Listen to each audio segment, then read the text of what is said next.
She asked me to stay the night. I refused the sofa and changed everything. Romantic audio story. The storm hit exactly when my GPS died. Perfect, just perfect. I'd been driving for 4 hours through increasingly hostile weather, following Sarah's directions to her family's lakeside cabin. "It's easy to find," she'd said over the phone that morning. "Just stay on Route 47 until you see the blue mailbox with the duck on it." There were approximately 700 blue mailboxes, none with ducks. My phone buzzed, miraculously still had signal. "Sarah, are you close? Storm's getting bad." Me. Define close. I'm somewhere between civilization and the apocalypse. "Sarah, look for the old red barn. Turn left exactly 0.3 miles after it." 20 minutes later, I pulled up to a cabin that looked like it belonged in a fantasy novel. Warm light glowed from every window. Smoke curled from the chimney, and Sarah stood on the porch in an oversized sweater, waving like I was returning from war. "You made it!" She pulled me into a hug before I'd even grabbed my bag. She smelled like vanilla and wood smoke.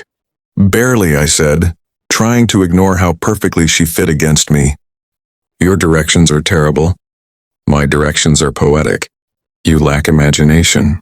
This was us. This had always been us, constant banter, electric tension, and a careful dance around the obvious truth that we were both too scared to name. We'd met 8 months ago at a mutual friend's wedding. I'd been the photographer. She'd been the maid of honor who'd photobombed at least 30 shots with increasingly creative poses. By the end of the night, we were sharing secrets over stolen champagne, and I knew I was in trouble. Since then, daily texts, weekly video calls, one accidental meeting in New York that felt suspiciously planned, and exactly 0 conversations about what we were doing. "Come in before you freeze," Sarah said, pulling me inside. The cabin was stunning. Exposed wooden beams, a stone fireplace crackling with life, and windows that probably offered incredible lake views when they weren't being assaulted by rain. "Wine?" she offered.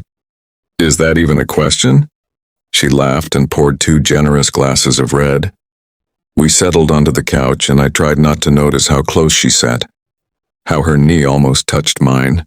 "So," she said, swirling her wine, "we should talk about the elephant in the room." My heart stopped. The taxidermy moose head above the fireplace?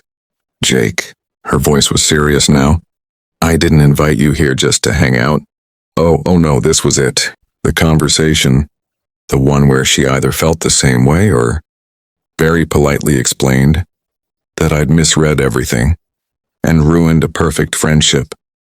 "I'm listening," I managed. She took a deep breath.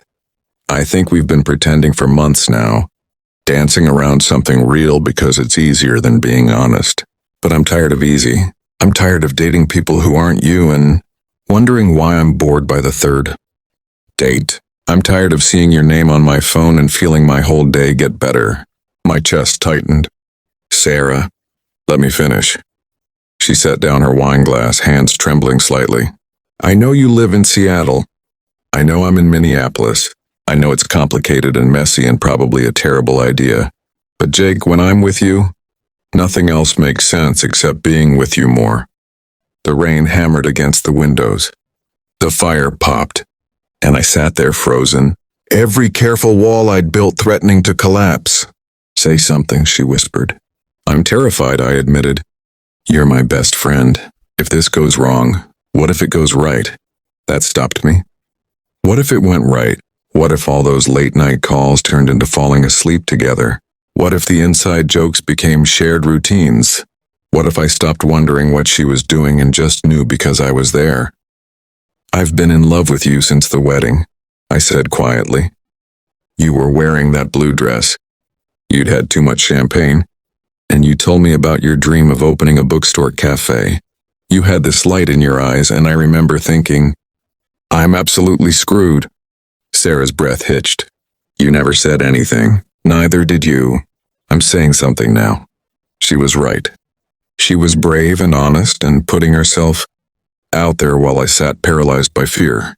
The storm outside intensified. Thunder shook the cabin. "The roads will be flooded soon," Sarah said, glancing at the window. You should probably stay the night. I'll take the couch. No. She looked at me surprised. I stood up, heart pounding. I refused the couch. I refused the safe option. I refused to keep pretending this is just friendship when we both know it stopped being that months ago.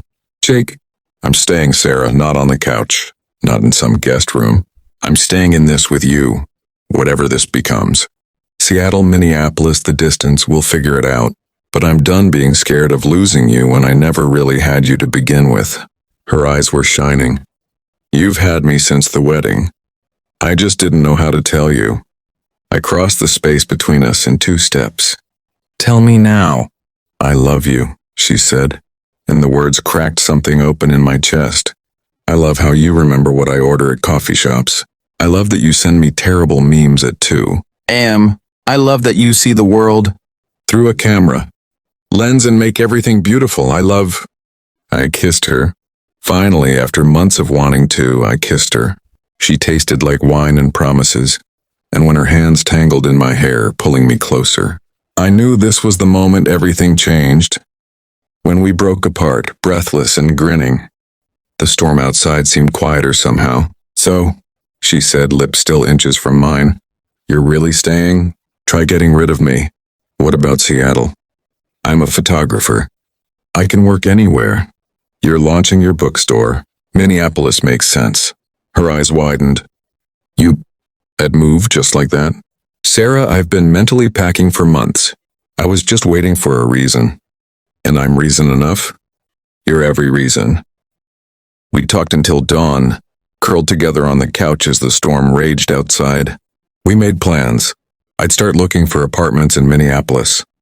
She'd help me build a client base. We'd take things day by day but commit to figuring it out together. What changed tonight? Sarah asked as the first light crept through the windows. You've been holding back for months. Why now? I thought about it. You asked me to stay. Really stay. Not just for the night, but for everything that comes after. And I realized the scariest thing wasn't taking the risk. It was living with the regret of not taking it. She kissed my shoulder. Best decision you ever made? Second best, I corrected. The best was photobombing back when you photobombed my shots at the wedding. She laughed, that beautiful, unguarded laugh I'd fallen for. You did not photobomb back. I absolutely did. Check photo 247, I'm making bunny ears behind your head. Liar. Guess you'll have to go through all the wedding photos with me to find out. Guess I will. The storm passed. The sun rose over the lake, painting everything gold. And I sat there with Sarah in my arms, feeling like I'd finally come home to a place I didn't even know I'd been searching for. 2 months later, I'd moved to Minneapolis. 6 months after that, we'd opened the bookstore cafe together. Half photography gallery, half coffee shop, fully ours. A year later, I'd propose in front of that same fireplace where everything changed. But in that moment, watching the sunrise with the woman I loved, none of the future mattered as much as the present. I'd refused the sofa and chosen the risk. I'd chosen honesty over safety, love over fear. And she'd chosen me right back. That night didn't just change everything, it finally made everything make sense. The months of waiting, the careful distance, the fear, all of it had been leading here, to this cabin, this storm, this moment of finally letting go and falling forward into something real. Jake? Sarah's voice was sleepy now. Yeah? Thank you for staying. I kissed the top of her head. Thank you for asking. Outside, the lake was calm again, reflecting the morning sky like glass. Inside, we'd weathered our own storm and come out the other side, together, finally exactly as we were meant to be.